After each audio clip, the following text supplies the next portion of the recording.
Minsan ho ba naiisip nyo na parang ang buhay ay unfair? Kung sino pa yung hindi nagsisimba ng madalas, parang yun pa yung pinagpapala. Kung sino pa yung laging parang pasaway sa ating paningin, parang sila pa yung nakakakuha ng mga pagpapala. Pero ikaw na laging nagsisimba, aktibo, amen, nanonood ka online, umaatin in person, nagbabasa ka ng Bible, come on somebody, amen, para nakakaranas tayo ng problema.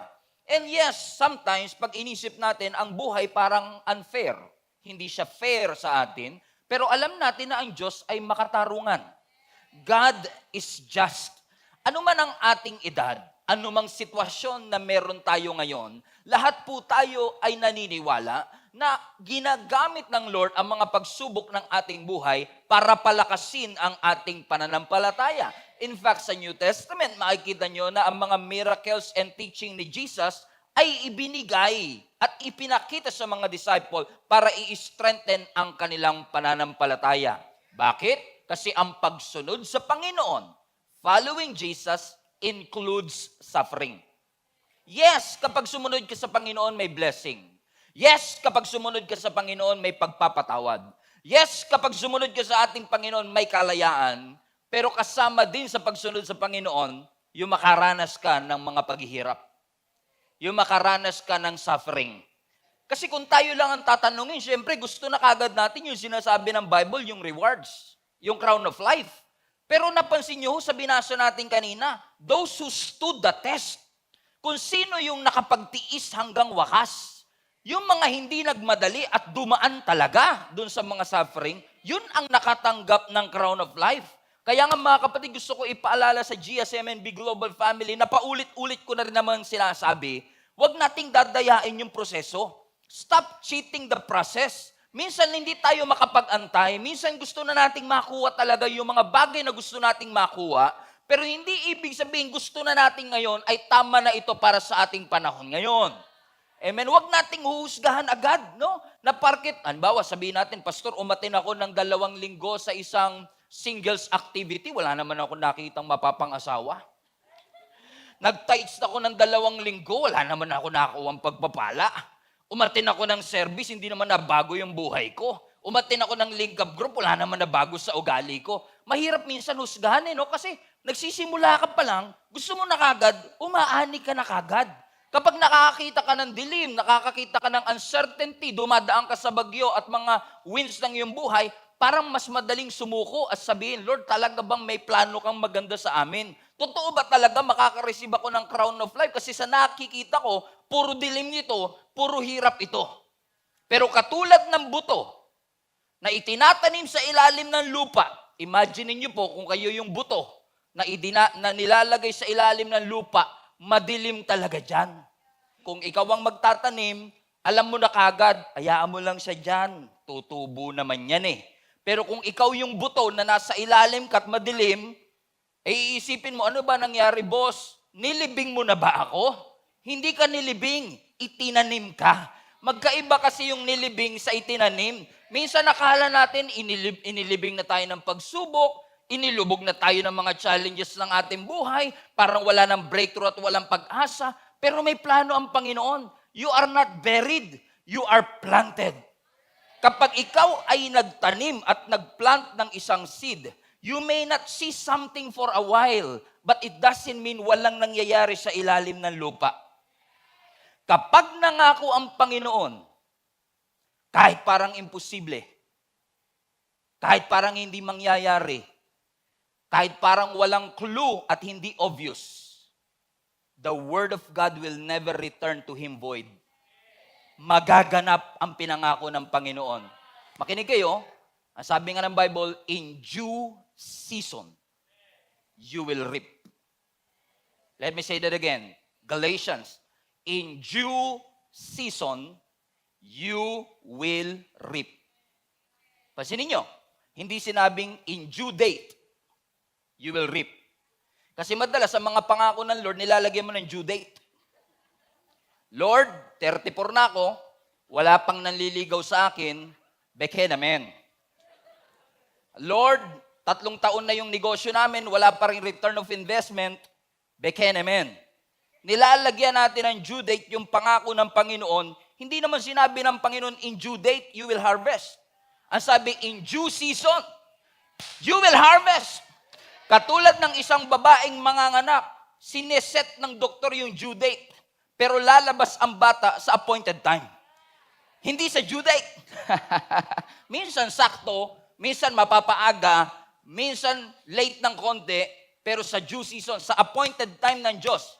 Hindi sa predict ng doktor, hindi sa predict ng science, kundi sa due season. Tulad ng kapatid ko na si Len, no, na nanganak. Binigyan siya ng due date. Pero hindi lumabas yung bata sa due date. Lumabas yung bata sa appointed time. Ngayong araw na ito. Wag na wag kang maiinip basta pinangako ng Diyos. Kasi hindi man yan dumating sa due date, mangyayari sa due season. Just keep on investing.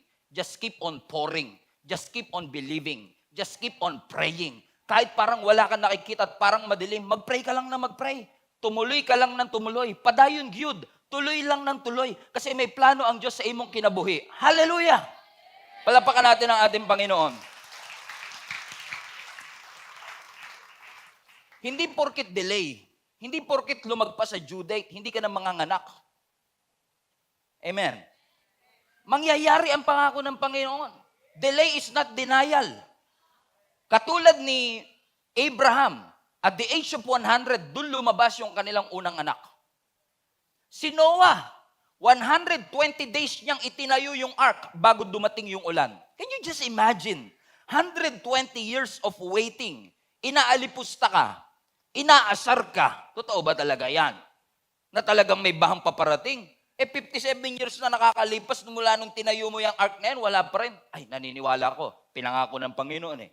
Dumating yung 65, 95, 115, wala pa rin dumarating. Kung ikaw siguro si Noah, sasabihin mo, Lord, talaga bang darating pa ba yung ulan? Darating pa ba itong sinasabi mong kaganapang mangyayari? Kasi parang yung sinabi mo, parang hindi nagkakatotoo. 115 years lang nangyari. Pero God being true to His word, at 120 years, dumating yung ulan, yung sinabi ng Panginoon. Ibig sabihin mga kapatid, kapag ang Diyos pinangako niya, gagawin niya. Kapag sinimulan niya, walang makakapagpahinto nito. Kapag binuksan ng Panginoon, walang makakapagpasara nito. Lagi niyong tatandaan, yung desisyon ng Diyos at yung plano ng Diyos will always trump your plans. Laging nasigit yan. His ways are better than our ways. His thoughts are better than our thoughts. So you better trust the timing of the Lord. Sabi mo sa katabi mo, trust His timing. Hindi porket hindi mo nakita sa iyong time frame, hindi mo na-witness sa iyong timeline, ay hindi mangyayari sa iyo. Sa New Testament, sa Book of Hebrews, makikita niyo sa Hall of Faith, iba't ibang mga biblical heroes natin. Kilala natin dahil sa kanilang pananampalataya. Pero alam niyo ba na hindi lahat sila naranasan yung katuparan ng pangako sa kanilang panahon? May mga pinangako ang Diyos na hindi nangyari habang buhay pa sila, pero nangyari sa mga anak nila. So hindi man sa timeline mo, pero malamang sa bloodline mo. Basta pinangako, in due season, you will harvest. In due season, you will reap. If you are a minister, you are a pastor, and you think wala nang pag-asa ang ministry, just claim this word. In due season, you will reap. Kung ikaw ay nanay, and you are looking forward sa panahon ng iyong pamilya ay magkakasundo-sundo, keep on praying, keep on believing, keep on confessing, keep on prophesying, and I believe in due season, you will see the evidence of your faith. Ang tunay na pananampalataya is not just believing on what you see, but believing on what you want to see. What do you want to see in your family? Keep on praying about it. What are you believing for your ministry? Huwag mong hintuan sa pananalangin. Anong gusto mong mangyari sa karir mo? Huwag mong hintuan sa pananalangin. Kahit pa parang iba ang trato ng boss mo sa iyo at parang hindi ka nila pinapansin at para bagang hindi ka nila pinapahalagan, hindi ibig sabihin na hindi sila nagpapahalaga sa iyo ay walang plano ang Panginoon sa iyo. Meron. Sabi mo sa katabi mo, akala mo lang wala. Pero meron. Wala kang nakikita, pero meron. May pangako. pero meron ding suffering. Buti pa kayo, mas malakas pa yung amen sa suffering kaysa sa pangako, ano? Kaninang service, talaga tahimik na tahimik sila sa sufferings, eh. Amen? Sino sa inyo naniniwala, kahit gaano kakayaman, kahit gaano kakabata, ang sufferings, totoo. Nangyayari yan. Everybody shout, sufferings are real. Totoo ang suffering, pero hindi lang yun ang totoo. Ang kabutihan ng Diyos, totoo din. Ang katapatan ng Diyos, totoo din. Ang sovereignty ng Diyos, totoo din. Oo, totoong may mga suffering, pero totoo ding mabuti ang Diyos. In fact, mas totoo na mabuti ang ating Panginoon. Mas totoo na faithful siya. Mas totoo na siya ang in control at sovereign. You just have to believe in the Lord. Hawakan mo kahit mahirap. Amen? Katulad ni Moses. Nung si Moses ay tinawag ng Panginoon na ilabas ang mga Egyptian ang Israelites from Egypt to the Promised Land, 40 years halos na pinagtiisan ni Moses yung katigasan ng ulo ng kanyang mga nililid. Imagine niyo to, sumunod na lang siya sa Panginoon, siya pa ang gustong patayin. Sumunod na siya sa Panginoon, siya pa yung gustong batuhin. Nangyayari ba yan minsan? Nasa gitna ka na ng kalooban ng Panginoon, nape-persecute ka pa. Ikaw na nga lang yung Christian sa pamilya, ikaw pa yung masama. Gumawa ka na ng mabuti, ikaw pa yung lumalabas sa masama. Ganun nga nangyari kay Moses. Sumunod na lang siya sa Panginoon, para bagang yung mga Israelites pa hindi nakikinig sa kanya, at parang wala silang paniniwala sa Panginoon. Alam mo, minsan sinabi ni Moses sa gitna ng kanyang buhay, why would I spend the rest of my years trying to tolerate these stiff-necked people or stiff-necked people? Bakit ko igugugol yung nalalabing buhay ko para pagtiisan pa itong mga ang titigas na ulo ng mga taong ito? Kung baga sinasabi niya, ang tagal ko na nagtiis. Gusto ba naman ng Panginoon, magtitiis pa ako hanggang sa susunod? Ang titigas nga po ng ulo eh. Dapat dito, talaga ibaon na dito sa disyerto eh. Amen? Pero bakit pinanghawakan ni Moses na kahit nahirapan siya, ginawa niya ang kanyang magagawa para dalhin ang mga Israeli sa lupang pangako. Hindi niya nahatid, pero nasilip niya. Hanggang noong 120 years old siya, namatay siya. By the way, ang sabi ng scripture, namatay si Moses na hindi nagdim ang kanyang paningin. Malinaw pa rin ang kanyang paningin. How I wish. Amen? Pero ano ang nangyari? Si Moses nanatili, nakapagtiis. Kasi pinanghawakan niya yung pagtawag ng Panginoon. Kumbaga, may mission siya eh. May mandato siya. May inutos ang Panginoon at dahil may mandato ako, kahit na hindi kayo sumunod, hanggat may mandato ako mula sa Panginoon, gagawin ko. Hindi naman ako ang pumili ng misyon. Yung misyon ang pumili sa akin. Kaya hanggat hindi natatapos ang misyon at hindi ko nasasabing mission accomplished, I will continue to be faithful kahit na hindi lahat ng tao ay napiplease sa mga pagsunod ko. Kasi hindi porke sumusunod ka sa Panginoon, lahat kaibigan mo. Amen. Buti sana kung ang mga pagsubok ng ating buhay ay pare-pareho ang level. Na-realize ko po, nung nagsisimula ako magpastor, may mga suffering na. Ngayong magna 9 years na kaming nagpapastor, mas matitindi ang suffering. Nung 5 years old kayo, nagsasuffer, posible. No? Pero nung 50 years old na, iba rin yung klase ng suffering. Correct? Nung wala pa kayong pera, may suffering. Nung nagkaroon ng konting pera, may suffering.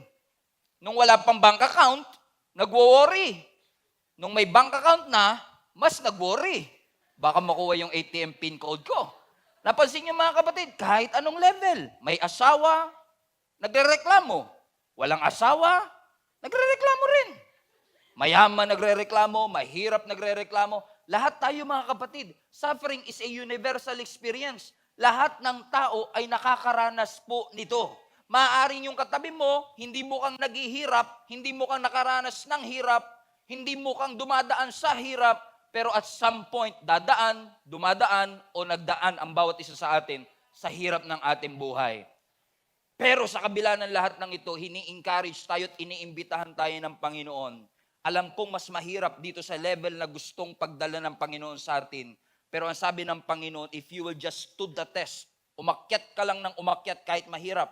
If you stood the test, pagdating ng araw, you will receive the crown of life.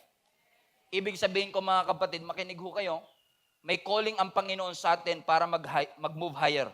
There is a calling to go higher. Everybody say that with me. There is a call to go higher. Let's repeat that again. Para mag-witness sa kaluluwa natin. There is a call to come higher. One more time. There is a call to come higher. Bakit? Posible ngayon, nagsisettle ka sa lower o sa mababa, kaya dahil mababa expectation. Dahil mababa ang commitment. Dahil mababa attendance, mababa giving, mababa Bible reading, mababa prayer life. Hindi naman natin hinuhusgahan. Pero ang sinasabi lang ng Panginoon, iniimbitahan kita mag-level up. Kasi ang fullness of God's best, nandito sa taas. Amen. O, hindi natin favorite ang treadmill. Nakaranas sa ba kayo mag-treadmill? Yung tumatakbo ka in place, yung ang bilis ng takbo mo na pinagpawisan ka, wala kayo napuntahan. Amen. Alam niyo sa treadmill, may button doon. Pag pinindot mo, magi-incline yung treadmill. Amen.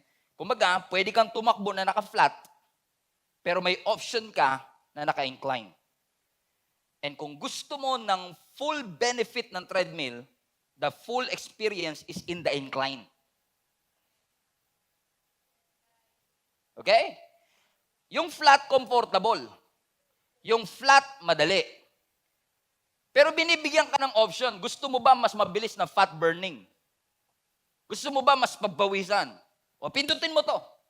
Because pag pinindot mo to, may bagong pamamaraan. May bagong opportunity. May bagong wind. May bagong option. May bagong experience. Because the full experience is in the incline. And exactly what God is, I believe, reminding the whole global family of Gia Kamanaba. Hindi tayo kinukondem kung anumang spiritual level that we are in. Pero kahit pastor ka na, yung full experience na sa incline. Keep on climbing. Higher and higher. Pastor, mahirap eh. Yun nga yung point. Yun talaga yung point. Talagang mas mahirap pag umaakyat. Correct. Amen po ba? Dito pa naman, lalo dito sa atin, sa hindi pa po nakakarating dito sa in-person service natin, yung elevator natin, napaka-state of the art po nito. Di ba? Nakita nyo naman, state of the art ang ating elevator. Tamo, inside joke, tayo lang nagkakaintindihan eh. Di ko alam kung naranasan nyo na minsan magsimba dito in person na nasira yung elevator, maghahagdang ka talaga. Kahit binata, sabihin ko sa inyo, kahit binata ka, yung fifth floor na yan, Brad, mahirap yan. Correct? Amen. Sa unang floor yan, siguro excited ka pa. Naku, magsisimba ako ngayon. Kasi talagang mahal na mahal ko ang Panginoon. Elevator ka lang. Si Satanas nga napagtagumpayan ko eh. Hagdan pa kaya? Di akyat ka first floor, excited ka, la la la la la la la la la la. Pagdating mo na second floor, nilalabas mo na yung panyo mo. Tumatagak na ng konti pawis ko Pero okay lang yan. Basta para kay Lord, gagawin ko lahat. Third floor, tumatagak ng pawis mo. Fourth floor, lumalabas na dila mo. 4.5 floor, gumagapang ka na, Lord, talaga bang dito talaga yung church? Baka naman lumipat na. Pero napansin nyo, habang humihirap, lalong lumalapit. So, mas mahirap, mas malapit sa destination. Iyon lang naman ang imbitasyon ng Panginoon. Ang goal ng lahat ng Kristiyano, Christ-like. Pero para marating mo yung Christ-like, may suffering talaga dyan. May paghubog, may maturity, may ituturo. But are you willing to stood the test? O stand the test? Willing ka bang pagtiisan ng lahat ng bagay? Lahat ng suffering? Because this suffering, ginagamit ng Panginoon para tayo ay hubugin at tayong lahat ay palakasin. Ang flat comfortable, ang flat mas maigi sa atin, pero yung mas mataas, yun yung mas may benefit. Yun yung full experience.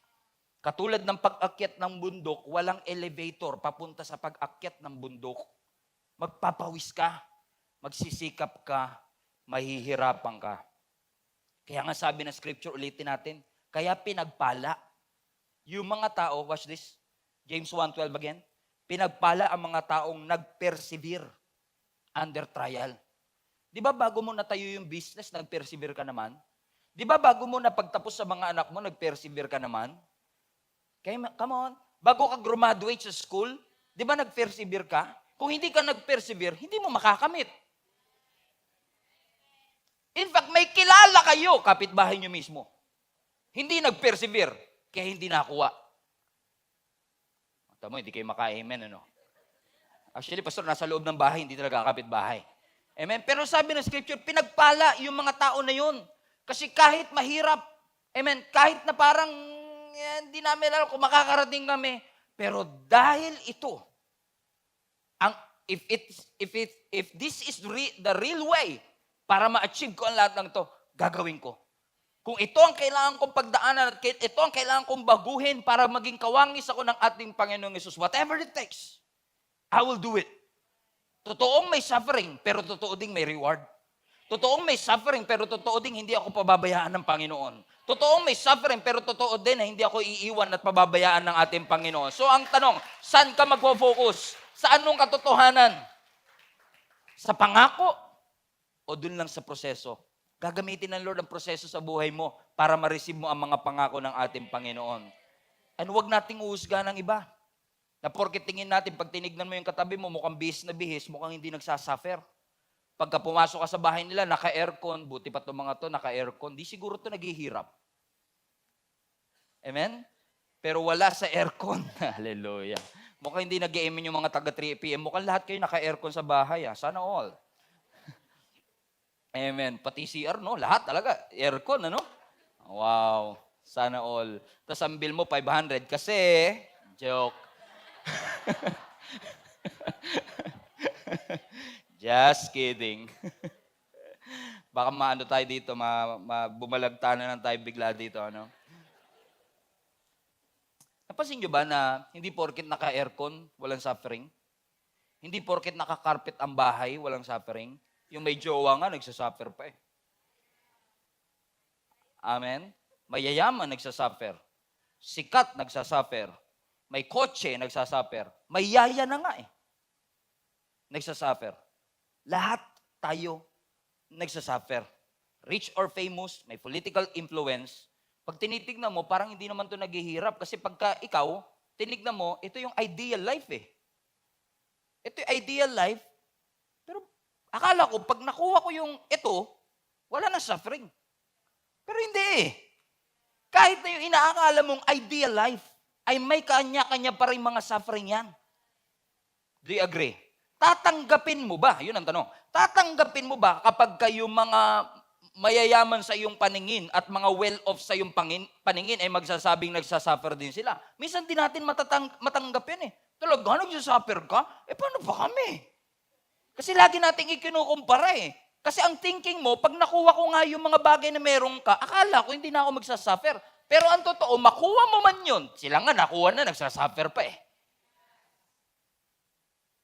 Do you agree with me mga kapatid? So ibig sabihin, wala ito sa material things. Nobody is exempted with the sufferings. Gano ka man ka-famous, gano ka man kayaman. And for most of us, ganun ang ating pananaw.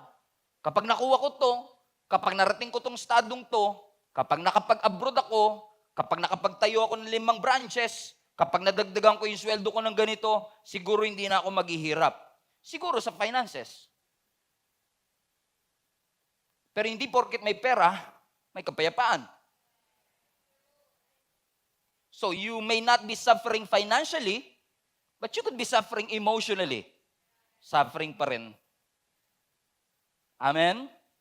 And with a church of our size, mahirap husgahan. Kasi posibleng yung isa nagsasuffer financially, yung isa nagsasuffer emotionally, posibleng yung isa ay nagsasuffer mentally.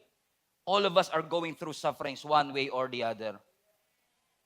Siguro nga, and I don't mean this to underestimate what we are going through, pero posibleng nga kung nakikita siguro tayo nila Apostle Paul, nila Joseph, ng early church, ng mga early disciples, Katulad natin minsan, pagka meron tayong mga kakilala na akala natin, hinahangaan natin, at nagsasabi silang hirap na hirap ako sa buhay, sasabihin mo pa na, ang drama mo naman, ang arte mo naman, ang laki na nga ng bahay nyo, nagsasuffer ka pa.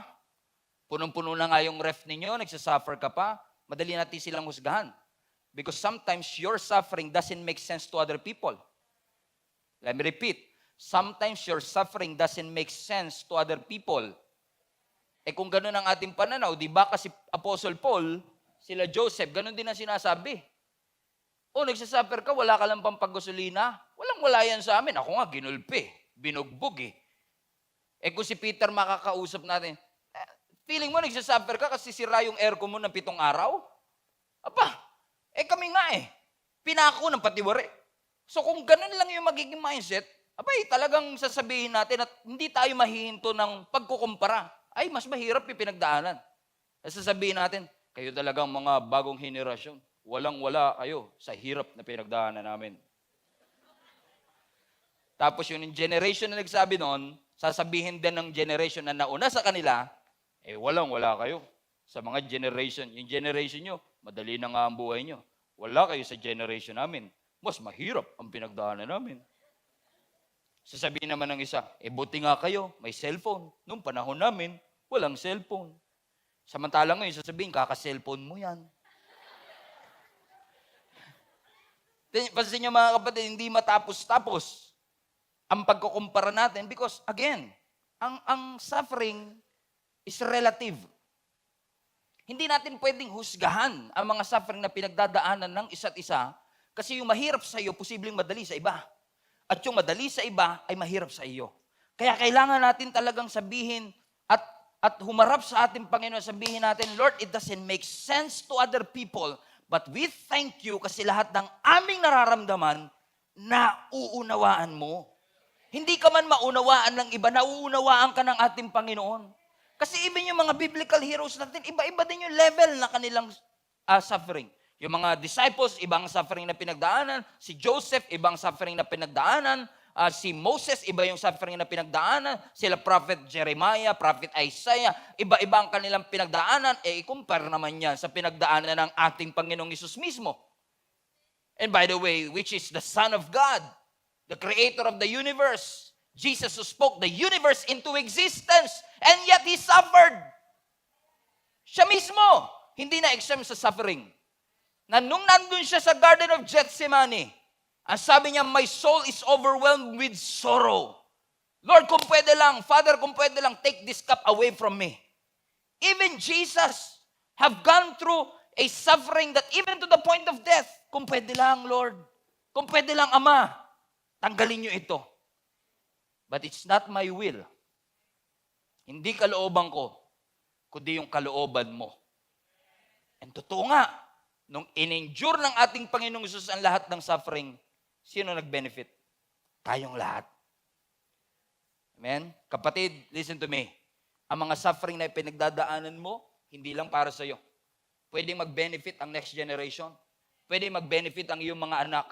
Pwedeng mag-benefit ang ibang tao. Kasi ang suffering walang pinipili. Magaganda nagsasuffer. Mayaman nagsasuffer. Nasa third world country nagsasuffer. Nasa first world country nagsasuffer. May aircon nagsasuffer. May sasakyan nagsasuffer. May 2 sasakyan nagsasuffer. May 3 sasakyan nagsasuffer. It is a universal experience. Pero maraming salamat, hindi man maintindihan ng iba ang level of suffering that you are going through. Yung reality o yung realness ng suffering na pinagdadaanan mo with Jesus. He can understand. Naiintindihan ng ating Panginoon. Amen? Kasi si Jesus mismo dumaan sa paghihirap. Ang sabi nga ni Jesus bago siya ipako sa krus, in this earth you will experience many troubles, but take heart. Sabi ni Jesus mismo, dito sa mundong ito, makakaranas kayo ng iba't ibang pagsubok. Si Jesus din ang nagsabi, take up your cross and follow me. Gusto niyo bang sumunod sa akin? Bitbitin niyo ang inyong krus. Minsan nga, tingnan nyo, wala nang dating talaga minsan sa atin yan Alam niyo kung bakit? Nilagyan na kasi natin ng spiritual connotation. Take up your cross. Okay, sino ba mga cross sa buhay mo? Pasanin mo yan. Yung asawa mo, pasanin mo. Yung mga financial trouble, pasanin mo. Health issue, pasanin mo. Pero sa time ni Jesus, habang sinasabi niya yung take up your cross, hindi nila iniisip yung spiritual application. Ang iniisip nila, realidad yan, tunay at totoong krus. Kasi sa panahon natin, pag may krus ka, religious. Ang krus ngayon, emblem of hope. Pero sa panahon nila, yung cross is a symbol of torture and death. So kapag sinabi ng Lord, take up your cross, hindi sila nakakita ng pag-asa. Ang nakikita nila, torture. Ang nakikita nila, kamatayan. And sabi ng Lord, this is what it takes to follow me. Take up your cross and follow me. Lord, sure ka? Hindi yan katulad ng take up your cross. Ay, syempre naman, Lord. Business ko, para sa yan. Take up your cross. Huwag ka mag-alala, Lord. Lahat ng suffering, pagtitiisan ko yan. Sa kanila, literal. Hindi ito kwintas na sinusuot, kundi ito'y krus na pinapasan. Kasi it's one thing to wear the cross, it's another thing to bear the cross. We are not called to wear the cross, we are called to bear the cross. So take up your cross and follow me. Si Jesus na mismo ang nagsabi. But you can never go wrong kapag sumunod ka sa Panginoon. Kasi kahit bit-bit mo yung krus na yan, alam natin, kasama natin ang Panginoon at di niya tayo iiwan. In fact, may instruction ng Panginoon sa atin sa Revelation chapter 2. While I was reading this, sabi ko nga, Lord, maraming salamat. Hindi mo dininay yung realidad ng suffering, pero itinuro mo sa amin kung paano namin haharapin. Kasi for many years, marami sa atin, kapag nagsasuffer, nagtatanong tayo ng why. Pero pansinin nyo, sa Bible, hindi sinasagot ng Lord kung bakit. Ang sinasagot niya, paano mo haharapin. So it's not just why you suffer, but how you will face the sufferings of your life. So one time, sumulat ang ating Panginoong Yesus ay may instructions sa 7 churches in Revelation. At kasama sa 7 churches yung Church of Smyrna. Parang Myrna, lagyan mo ng S. Plural form, pero nasa unahan. Sige, mga 5 yan, guess yun na. Okay, Smyrna. Sabi ng Revelations 2 verse 9, hindi talaga ako tatawa para mamaya, pagdating ng 8, yun pala yun, plural form. Okay, Revelations 2, 9 to 10. I know about your suffering and your poverty. Hold on. Sabi nung nagsulat, alam daw niya yung pinagdadaanan natin. O nila, for that matter. Alam daw niya yung poverty. Now question, sino yung I? Sino yung I? Kasi kung sasabihin lang natin na, si Stephen, alam mo yung suffering mo, minsan yung nakakaalam, wala namang matutulong. Amen lang kayo anytime. Oo. Tanong, sino yung amen? Para malaman mo kung sino yung amen, babalik ka ng 1 verse higher. Sa verse 8, hindi ko na nilagay dyan, pero sabi ng verse 8, this is the message from the one who is the first and the last. This is the message from the one who is the first and the last. Question, sino yung the one na first and the last? Hindi ang trick question. Sige na. Go! Jesus! So, ibig sabihin, yung nagsasalita dito at nagsusulat si Jesus. In fact, to verify, kung yung Bible nyo born again, yung kulay pula, pag si Jesus nagsasalita, born again yun eh. Okay? Di ba may mga Bible na pula pag si Jesus? Makikita nyo yung Revelations 2 verse 9, pula yan. Kasi si Jesus mismo ang nagsasabi. Ulitin natin. Basahin natin uli. Knowing na si Jesus ang nagsasalita, it will bless your life. Verse 9. Jesus said, I know about your suffering. I know about your poverty. But you are rich. Perspective. I know the blasphemy of those opposing you. In essence, I know your sins. I know their sins. They say they are Jews, but they are not. Because their synagogue belongs to Satan. Do not be afraid. Karugtong to. Sino nagsasalita? Jesus. Do not be afraid of what you are about to suffer. I tell you, the devil will put some of you in prison to test you, and you will suffer persecution for 10 days. But be faithful, even to the point of death, and I will give you life as your victor's crown. Wow! Wow! Napagpala ba kayo? Knowing the context will bless you even more. Ang sinusulatan ni Jesus dito is yung church ng Smyrna. Ang Smyrna, malapit sa Ephesus. Ang Smyrna, loyal sa Romano. Romano na sumakop sa mga Israelites. Comprende? Now, it turns out, based on history, na may mga influential people sa Smyrna na nagpe-persecute sa church ng Smyrna. Are you still with me? So may church sa Smyrna, pero yung mga powerful people sa lugar na yon, parang hindi nila type yung mga Christians. And just imagine na lang kunwari our president or our political leaders are against born-again Christians. And meron talagang persecution, spiritual resistance, to the point na yung mga Christians pinapatay, pinapakulong, binubugbog, amen? At talagang minimurder. Think about it. Napakahirap talaga ng kanilang pinagdadaanan. Pero look at this. Ang sabi ng Panginoon sa kanila, I know about your suffering. Wow. Hindi magbubulag-bulagan ang Diyos sa suffering na pinagdadaanan mo katulad ng iyong pinaniniwalaan. Alam ng Diyos ang iyong suffering. God knows the pressure that you are going through. God knows the crushing that you are going through. God knows the absolute poverty that you have nothing at all. Alam ng Diyos ang suffering mo. Alam ng Diyos ang poverty na pinagdadaanan mo.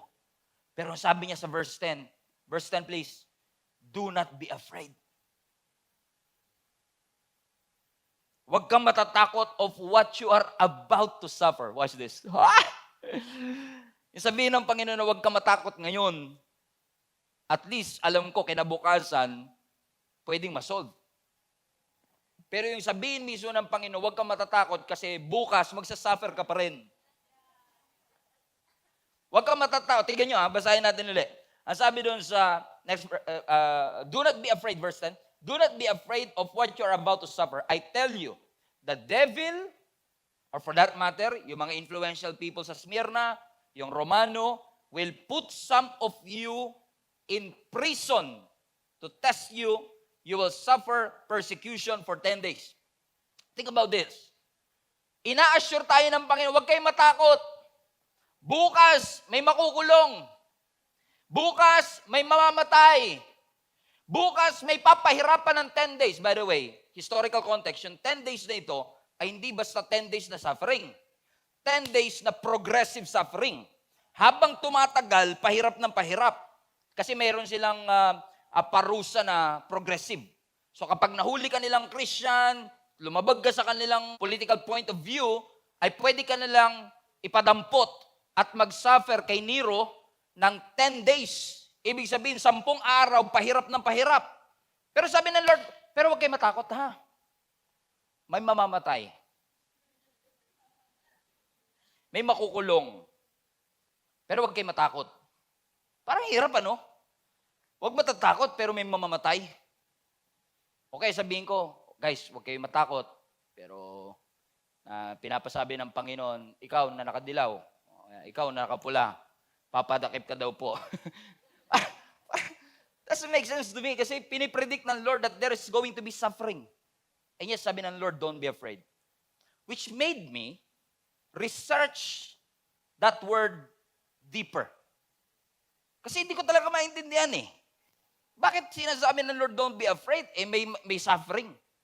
And then I found out na ito palang don't be afraid na ito ay napaka-strong na Greek word. Nang ibig sabihin is, watch this, fear nothing. Fear nothing. So it's not just don't be afraid.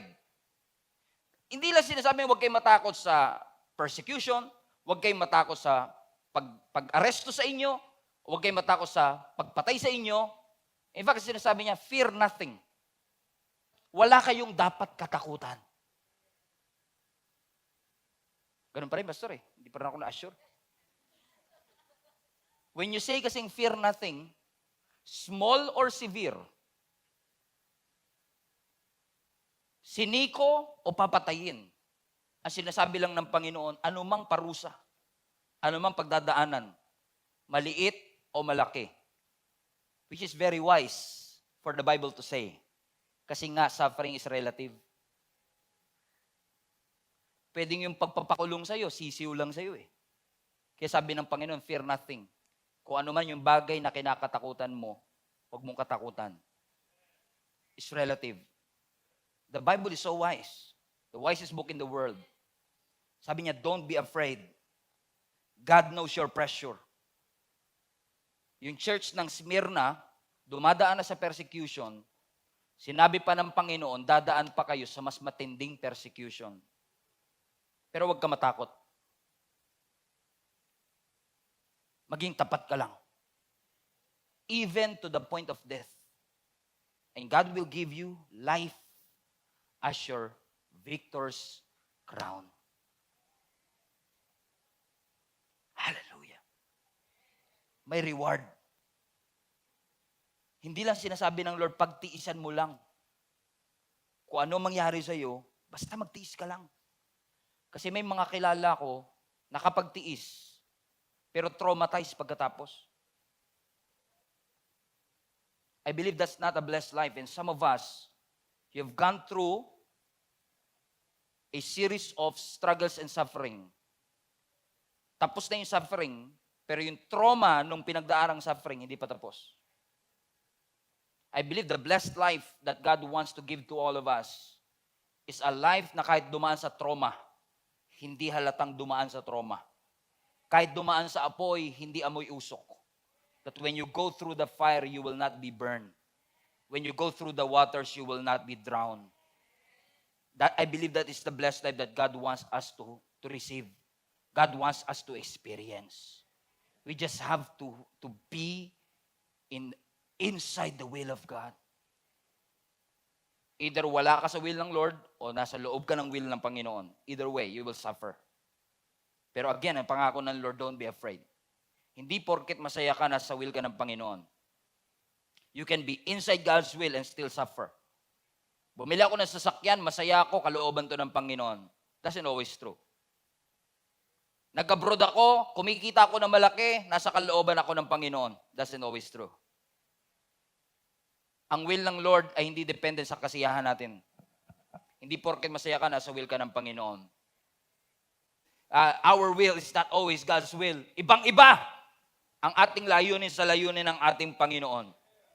Kaya every time na tayo dadaran sa suffering, katulad ng Church of Smyrna, katulad ni Job, katulad ni Joseph, sila nga dumaan sa suffering. Even Jesus was not exempted to it. Pero sometimes kapag tayo dumadaan, ang lagi nating sinasabi, Lord, bakit ako? Ba't hindi mo nalang pahirapan yung hindi umaatin lagi? Sila na lang yung maghirap. Kung sino hindi marunong magbasa, yung walang Bible na physical, yun na lang yung pahirapan mo, Lord. Lord, kung sino yung laging gana. Di ba pwede natin sabihin, Lord, why? And I'll be honest with you. Kahit akong pastor na, natanong ko rin ng Panginoon, bakit ako, Lord? Ako yung tumatayong padre de pamilya ng church na to. Sa ako pa yung nag-suffer. Ako yung breadwinner ng family namin. Kung ako magkakasakit, wala nang magtatrabaho para sa pamilya, bakit ako? Correct? Napakaaga kong pumapasok sa opisina. Yung mga office mate ko nga, 6 hours lang talaga nagtatrabaho yun. Yung 3 hours nila, nagpe-Facebook yun. Tapos ako pa natanggal? Why me? Sometimes minsan hinuli ako ng Lord dyan eh. Habang nagdadrama ako sa Kanya. Sino sa inyo nagdadrama din kayo kay Lord minsan? Umamin na kayo. Nagdadrama din kayo. Yung nakahiga ka, hindi mo, yung iyak mo, Minsan, Lord, why me? Why me? Minsan talaga, parang para akong tinapik ng Panginoon. Minsan pag tinatanong ko siya, why me, Lord? Sabi ng Panginoon sa akin, why not you? If Jesus, the Son of God, was not exempted to suffering, why would you think that you will be exempted to suffering? No, nothing will exempt you from suffering. Pero kung dumaan ka man sa suffering, purposeful ang Diyos. Hindi kanya papadaanin sa sakit na wala siyang rason. Hindi kanya papadaanin sa suffering na wala siyang dahilan. Hindi kanya hahayaang mag-suffer na natatawanan ka lang ng Panginoon at wala siyang plano para sa iyong buhay. In fact, ang sabi ng 1 Corinthians, when you suffer, God will, by the way, when you suffer, be faithful, for God will give you a way out. Ibig sabihin, nagsasuffer ka pa lang, hinahanda na ng Lord yung palabas. Yung daan mo papunta sa katagumpayan. Yung nga lang, nakakaiyak talaga pag nasa gitna ka ng pagkalugi. Nakakaiyak talaga pag nasa gitna ka ng heartbreak. Nakakaiyak talaga pag wala kang trabaho. Nakakaiyak talaga pag wala kang madukos sa bulsa, butas na nga eh. Nakakaiyak naman talaga pag nag-e-enter ka ng PIN code, mas marami pa yung in-enter mong PIN codes kaysa sa dami ng bank account mo. Pero God is purposeful. May purpose ang ating Panginoon. Sinasabi ng Panginoon, darating ang suffering, may mga season of hardships, pero ang mga trouble at bagyo hindi magtatagal. Lilipas din ang lahat ng bagay. Seasons will come and go, but the Word of God will stand forever. Habang buhay mong panghawakan, hindi ang mga nararamdaman, hindi ang nakikita at naririnig mo, kundi ano ang sinabi ng Panginoon, panghawakan mo. Kasi dahil sinabi ng Panginoon, kahit hindi mangyari sa timeline natin, it is going to accomplish its purpose for our life. Just keep on doing the right thing kahit wala nakaka-appreciate. And I know this has been a challenge. Madali sa akin sabihin yan ngayon because I've gone through several hardships and sufferings in my life. But to be fair and honest with you, nung dumadaan din kami dyan, ang hirap sabihin sa sariling magpatuloy ka lang, Stephen. Padayon ka lang, Stephen. Kumapit ka lang, Stephen. Kasi sa totoo lang, ang nakakapit sa iyo, hinliliit na lang. Pero sinasabi mo pa rin, kapit lang, padayon lang. May lalapit sa iyo, Pastor, may problema kami. Pastor, may problema kami financially. Pastor, may problema, may sakit po. Tinaningan na po ng doktor ang aking kamag-anak. Pastor, nahihirapan po kami. Magulo po ang aming pamilya. At kahit nasa gitna ako ng suffering, ang sasabihin ko sa kanila, kumapit kayo sa Panginoon. Lumapit kayo sa Panginoon. God will provide. God will heal. Tatagan nyo ang inyong pananampalataya. Pero pag mag-isa ka na lang, at i-advise mo yung sarili mo mismo, na sa gitna ng suffering, sasabihin mo, Stephen, magpakatatag ka. Do not be afraid. Stand the test of time. Panghawakan mo ang kanyang salita. Hindi ba mahirap din?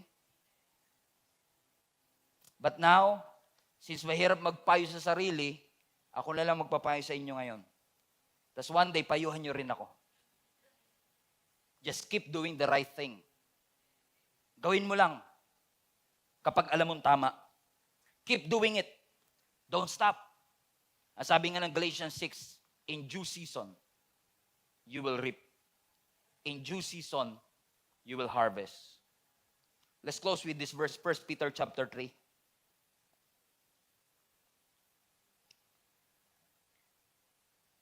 Who is going to harm you if you are eager to do good? But even if you should suffer for what is right, you are blessed. Do not fear their threats. Do not be frightened. Wow, thank you, God. Thank you, Lord. Don't be afraid. Don't be frightened. God has a plan, and God is in control. Just keep on believing. Sufferings are real, but the goodness of God